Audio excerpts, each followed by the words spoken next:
이거 결혼 세미나도 다른 분들도 더 시간이 짧으셔가지고 아마 힘드셨을 텐데, 원래 짧게 하는 게 더 힘들어요. 그죠? 장황하게 하는 건 쉬운데 저도 걱정이 됩니다. 그러나 15분 저도 밥 먹어야 되니까. 자, 결혼할 수 있을까? 이거 그 커피소년의 제목을 알아요? 이 노래 알아요? 몰라요? 몰라요? 커피소년이라는 가수가 있는데 결혼할 수 있을까? 뭐 이렇게 하는 노래가 있어요. 맞아요. 들어봤어요? 네. 거기서 그냥 따왔어요. 재밌게 해보려고 그랬는데. 자, 아무튼. 자, 결혼할 수 있을까? 이러면, 결혼이라는 것과 독신의 문제가 나오니까, 그러니까 모든 사람 결혼하는 게 아니고, 현상적으로 자연, 과학 얘기하셨지만, 데이터로 봤을 때 모두가 다 결혼하는 건 아니고, 분명히 독신도 있고, 그 교회 안에서 이제 독신의 은사라는 이런 표현을 많이 들어봤어요? 들어봤죠? 세상에서는 뭐 들어보지 못하는 얘기를 교회 안에서 이제 독신의 은사라는 얘기로 이렇게 많이 들어보는 것 같아요. 세상에서 뭐 모태솔로 막 이런 얘기도 하고 이러는데 혼자라서 너무 좋다. 한국은 요즘 비혼, 결혼을 안 하겠다. 미혼이 아니라 비혼 추세도 많고 또 혼자의 삶을 즐기겠다 이런 게 많은데 여러분들은 독신의 은사에 대해서는 어떻게 생각하세요? 그러니까 저는 이게 이제 좀 오해다 싶습니다. 일단 이 용어 자체도. 그러니까 독신의 은사라는 단어보다는 저는 더 코렉션을 한다면 소명이라는 단어로 바꿔야 된다. 그러니까 기프트, 독신의 어떤 은사다, 뭐 타고난 어떤 재능이다 이런 의미보다는 컬링이다, 소명이다 이렇게 불러야 되겠죠. 그러니까 독신은 소명이다. 그래서 다른 말로 하면 결혼도 부르심이에요. 그러니까 결혼도 부르심이고 독신으로도 하나님이 부르시는 컬링이다 이렇게 생각하면 됩니다. 그러니까 하나님 대부분의 경우는 결혼으로 부르시고 특별한 경우는 독신으로 부르신다. 그러니까 존 스토트 목사님 90세 소천하셨는데 평생 독신이었죠. 하나님의 부르심에 대한 이 응답이라는 것은 인간의 자유로운 선택과 책임과도 관련이 있습니다. 그러니까 존 스토트 목사님 이제 90세 이제 굉장히 나이가 많으셨을 때 인터뷰를 했을 때 왜 독신으로 사셨냐 이런 질문을 했을 때 본인이 젊은 날에 결혼할 수 있는 기회가 한두 번은 있었는데 하나님의 부르심을 강하게 못 느껴서 자기는 그냥 하지 않았는데 이제 뒤돌아와서 자기 인생을 회고해 보니까 독신으로 살았기 때문에 이렇게 많은 책도 쓰고 정말 목사들의 목사님이시니까 그런 하나님의 특별한 부르심을 자기가 느낄 수 있었다. 그리고 주위에 있는 교회 공동체 식구들이 자기를 많이 케어해주고 사랑해줘서 독신의 삶이 자기는 행복하고 좋았다. 그렇게 고백하는 그 인터뷰를 본 적이 있습니다. 그래서 아무튼 하나님이 부르시는 거다. 이거는 대부분의 경우는 결혼으로, 특별한 경우는 독신으로 부르신다. 그 결혼을 한 게 좋은 거냐, 독신이 좋은 거냐 그런 이슈는 아니죠. 그러니까 이제 한국 사람의 고정관념은 결혼하면 성공했고 결혼을 못했다라는 표현도 쓰고 그러는데 바람직한 표현이 아닌 거죠. 하나님의 부르심에 대해서 우리는 선택을 하는 것이고 그 선택에 대해서 책임을 지는 것이다. 네, 그런 입장에서 우리가 결혼을 또 독신을 바라봐야 된다. 네, 그렇게 생각하면 좋을 것 같습니다. 내 배우자는 정해져 있는가 내가 정하는 것인가.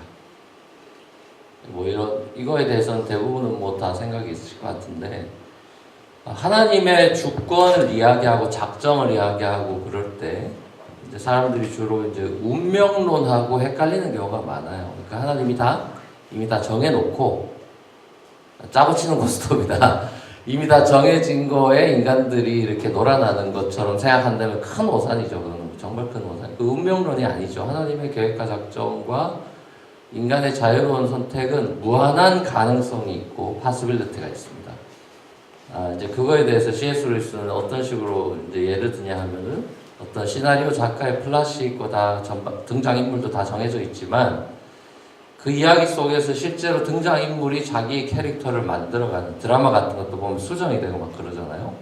그 안에서의 그 캐릭터에 따라서 전체 이야기는 어느 정도 정해져 있지만 그 안에서의 그 배우는 자유롭게 자기의 것을 하는 것처럼 마치 하나님의 주권과 인간의 그런 선택이라는 자유의지라는 것이 그렇게 다이내믹하게 돌아가는 거라 결혼도 부르심인데 한 번만 부르시냐 저는 그렇게 생각하지 않고 몇 번의 부르심의 기회들이 있습니다.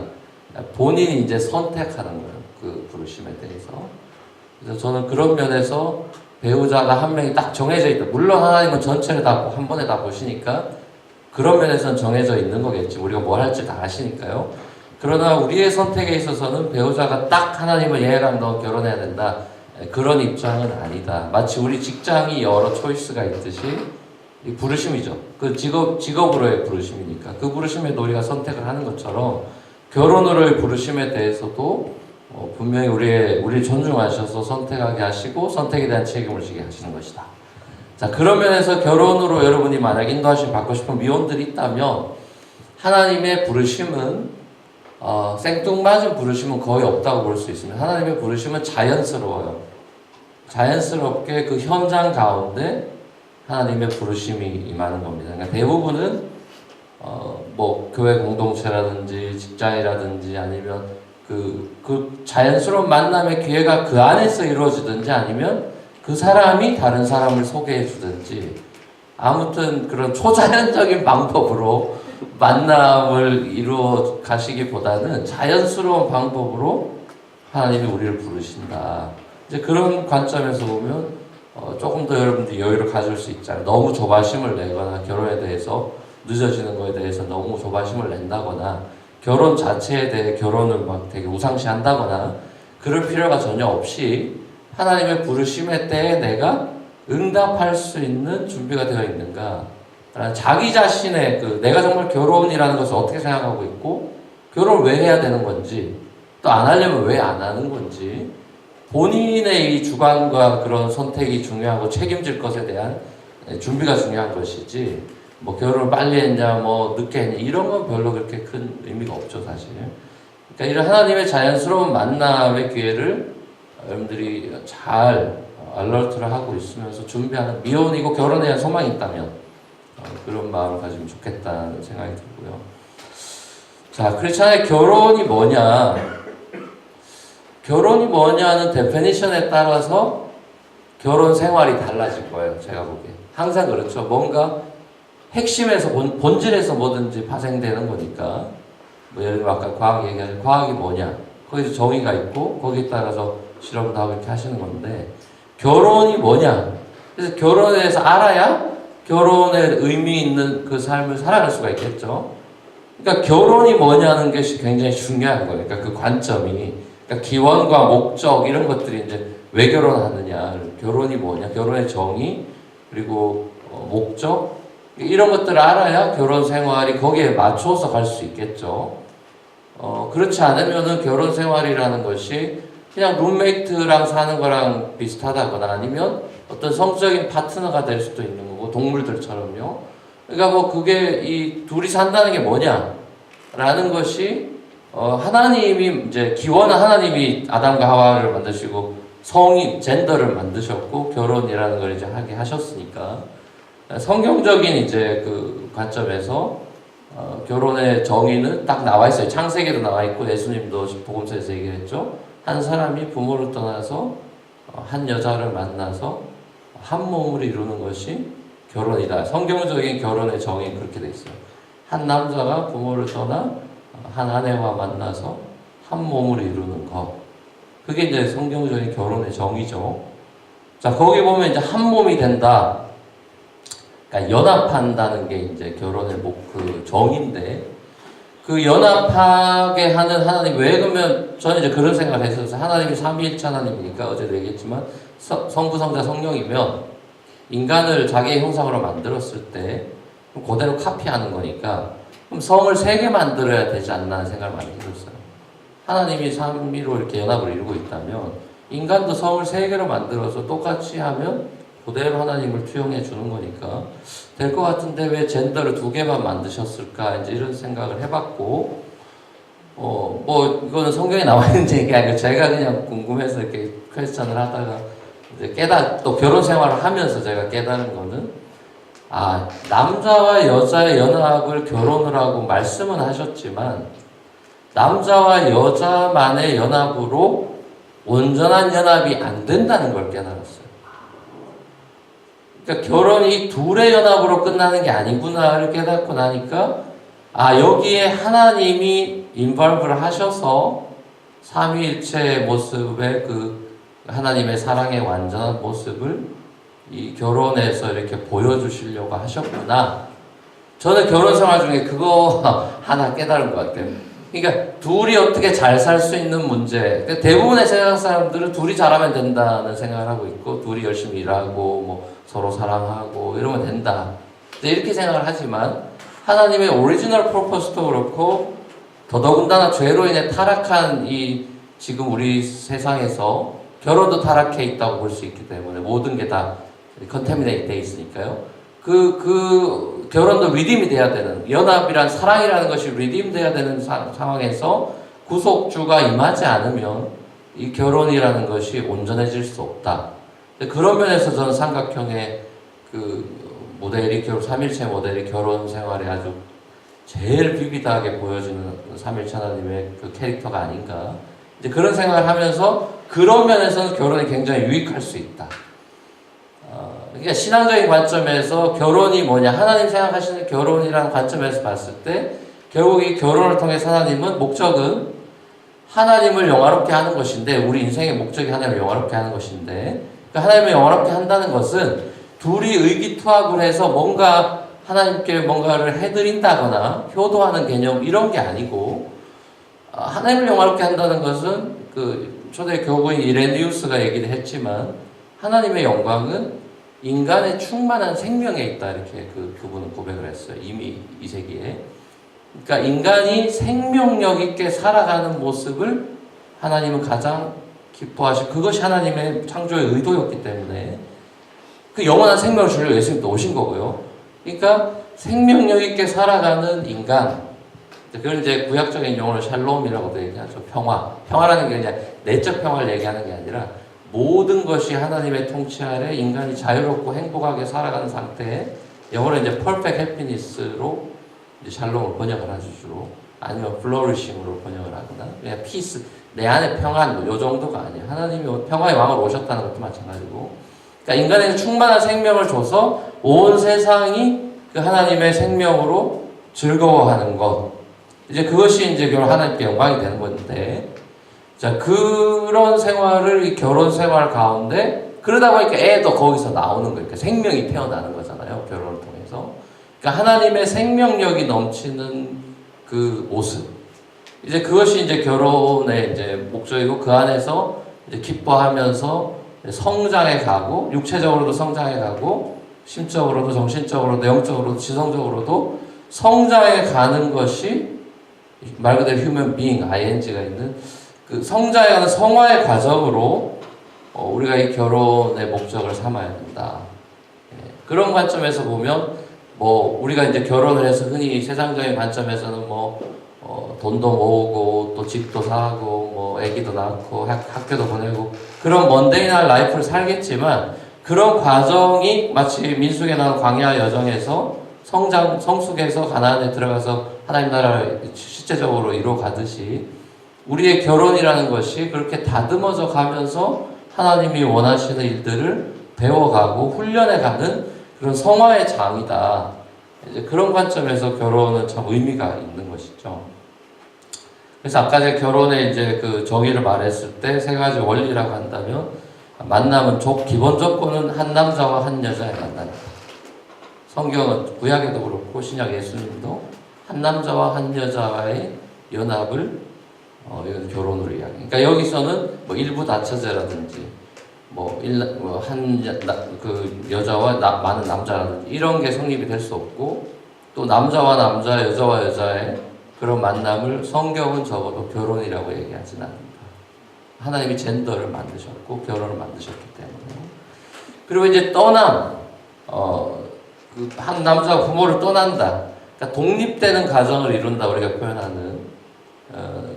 떠난다는 것은 이제 정신적으로도 그 독립적인 그 가정을 이루는 그런 모습으로 결정권이 이동한다. 이제 그동안은 부모에게 순종하면서 어느 정도 그 관계를 맺었다면, 이제는 가장으로 또 하나의 한 독립된 그 가정의 모습으로 패밀리로 알아서 이제 결정을 해야 되는 결정권을 양도해주는 이제 한국 사회는 사실 이것도 좀 잘 안 되죠. 자녀들이 독립했는데도 여전히 부모도 인발해가지고 이래라 저래라는 굉장히 성경적이지 않죠. 존중해주고 결정권을 완전히 넘겨줘야 됩니다. 이제 결혼이라는 것은 하나됨이다. 한 몸을 이루는 신비로운 연합이다. 그래서 사실 그 잠자리를 같이 하는 거라든지 한 몸을 이루는 부부관계 이런 것들도 하나됨을 실현하는 시간들이죠. 그러니까 그게 우리가 하나됨을 맛볼 수 있는 아주 참 소중한 시간들이죠. 벌써 결혼해서 시간 잘 지킨 것 같은데.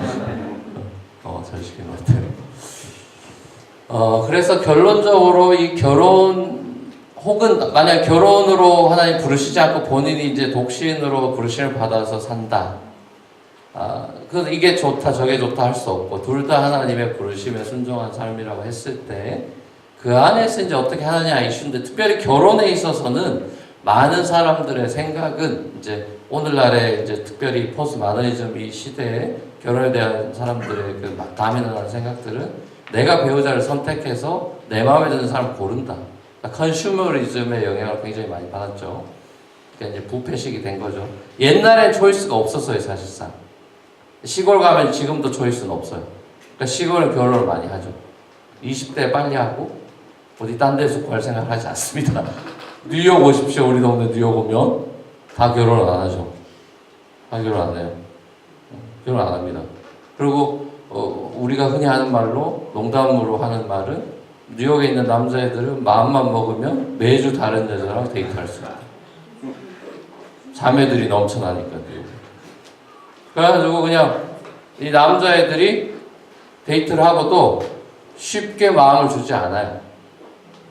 우리 교회 이제 청년들이 많으니까 우리 교회 애들끼리 농담으로 주고받는 얘기는 이제 자매들이 이제 광분하면서 그 형제들을 욕하면서 이제 하는 말은 우리 교회 형제들의 이상형은 새 가족이다. 매주 뉴페이스가 아이폰 XS가 나오고 그 다음에 XSS가 나오고 계속해서 업데이트되어서 이쁜 애들이 온다.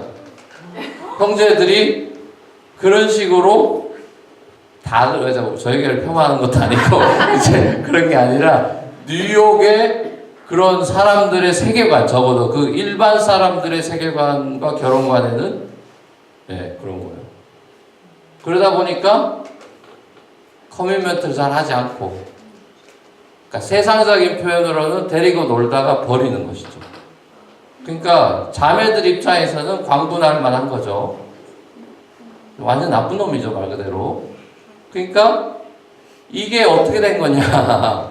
이게 세상의 지금 그 데이팅이나 결혼에 대한 어프로치란 말이에요. 그러니까 사람들은 선택한다는 것에 굉장한 많은 신경을 쓰는데 이제 놓치고 있는 부분은 결혼은 헌신이라는 거예요. 커미트먼트. 결혼은 초이스 추스하는 거가 중요하다기보다는 하나님의 부르심에 내가 응답하면서 내가 그 한 남자 혹은 한 여자를 위해서 커밋할 수 있고 헌신할 수 있느냐, 그리고 내가 끝까지 서약할 수 있느냐 라는 것이 이제 세례의 의미이기도 하고, 세례랑 결혼이랑 되게 비슷하잖아요. 예수님과의 결혼을 장차 내다보고 있는 것이 사실은 그런 그림자로서의 결혼의 목적도 있습니다. 사실 우리가 결혼하면서 한 스파우스를 끝까지 사랑하는 것은 영적이고 신앙적인 훈련이에요. 예수님을 끝까지 사랑하고 바람피지 않는 것. 성경을 영적 간음으로 얘기를 하는 거잖아요. 그러니까 그 훈련을 하는 건데, 그러니까 쉽게 버린다 이 얘기는 예수님도 우리를 쉽게 버릴 수 있다는 얘기밖에 되지 않는 거기 때문에 이 커밋먼트의 훈련을 결혼 생활을 통해서 이제 신앙적인 훈련으로 이렇게 하시는 것이다. 그런 관점에서 봤을 때 그러니까 에베소서 5장에서 남편과 아내 관계를 예수님과 교회의 관계로 디스크라이브를 하고 있는 것이죠. 그러니까 그런 깊은 예수님과의 사귐, 그런 것들을 배우자와 함께 배워가는 것이다. 그런 면에서 결혼은 이 선택보다 더 중요한 것은 헌신이고 커미트먼트. 어떤 자매를 만나고 싶다, 형제를 만나고 싶다 할 때도 내가 고르고 뭐 이쁜 애를 고른다, 돈 많은 애를 고른다 이런 개념이 아니라 정말 하나님이 나를 부르실 때 내가 정말 순종할 수 있고 내가 헌신할 수 있느냐 라는 이슈로 생각을 했을 때 결혼 준비라는 것은 역시나 기도를 해야 되는 것이고 하나님과의 관계 속에서 배우자를 선택을 해야 됩니다. 내 마음에 드는 애를 고르고 이런 거는 그냥 백화점 가서 사과 고르고 이런 거지 그런 개념으로 결혼을 어프로치 할 수는 없다. 그건 적어도 그리스도인이라면 그렇게 여러분들이 생각을 해주시면 좋을 것 같고 가정을 이루시고 하나님께서 원하시던 그 생명력이 있는 생명으로 가득 찬 기쁨이 있는 그런 가정, 결혼 생활 되시기를 주님으로 축복합니다.